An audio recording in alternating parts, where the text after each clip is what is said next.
He's going to go down to one. He's going to go down to one, so both players on one life. It all depends what is on the top of Greg Keithley's library.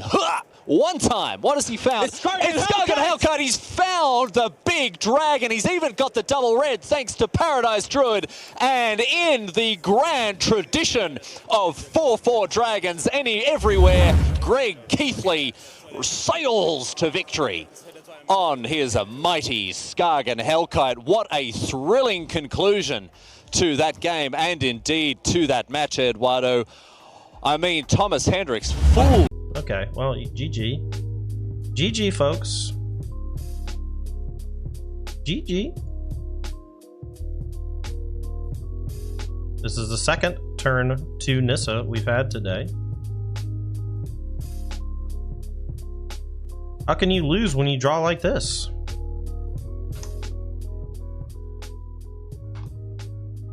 Turn fucking 2! Ban Nissa, ban Nykthos, ban Once Upon a Time, ban every fucking card until they're all dead. Oh, hello. That is what he drew off the top. That was a huge, huge draw here because now Ely gets to chunk in for 9 points of damage. That's going to put Austin down to 3 here.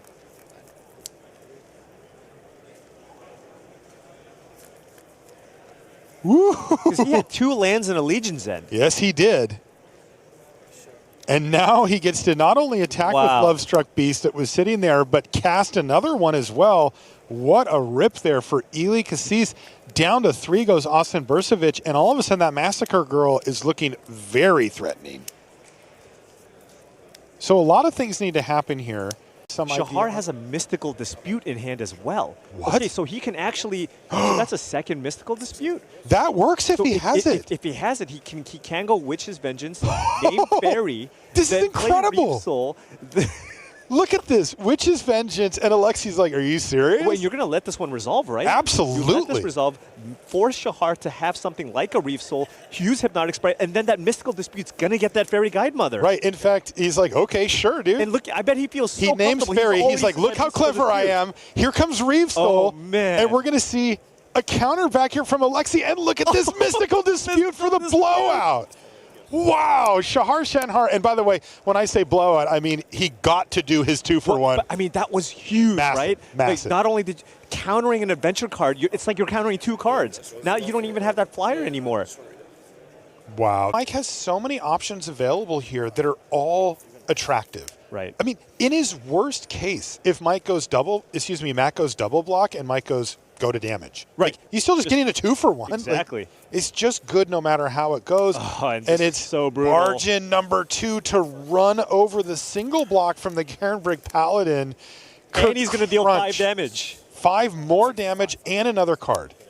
Yeah, Trample and Death Touch. Very, very strong.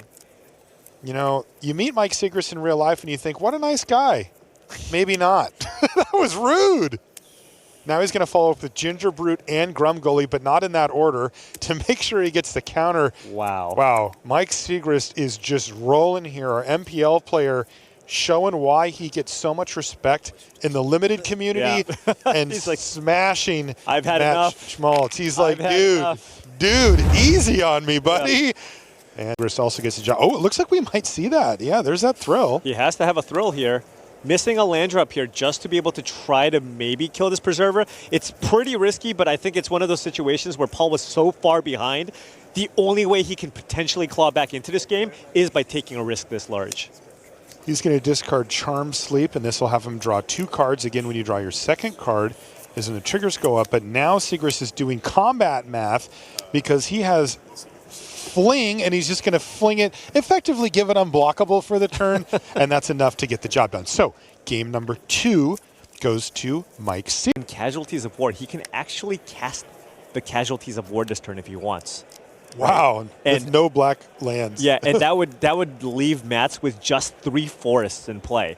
Also potentially keep him off that pivotal land number 5 for Nissa Who Shakes the World. So I wonder if that's what Brad's going to be looking to do, or if he's going to just play it a little patient and just wait for Mats to run out the Nissa, so then he can use the Casualties of War to get that off the field. But it's so tempting because if your opponent maybe brought in something like a Veil of Summer, all of a sudden your Casualties of War is not quite as effective, right? Seriously, So it seems like I'd feel some serious like you should pressure just to go do for it now. Yeah. And look at this, a 3-for-1 when your opponent has 6 total permanents. Wow. How's your Forest doing over there, bud? Your move, brutal look at this. stuff. No land, nothing. Wow. The total number of players with like either main deck or sideboard Oko is 69%. This metagame is nice.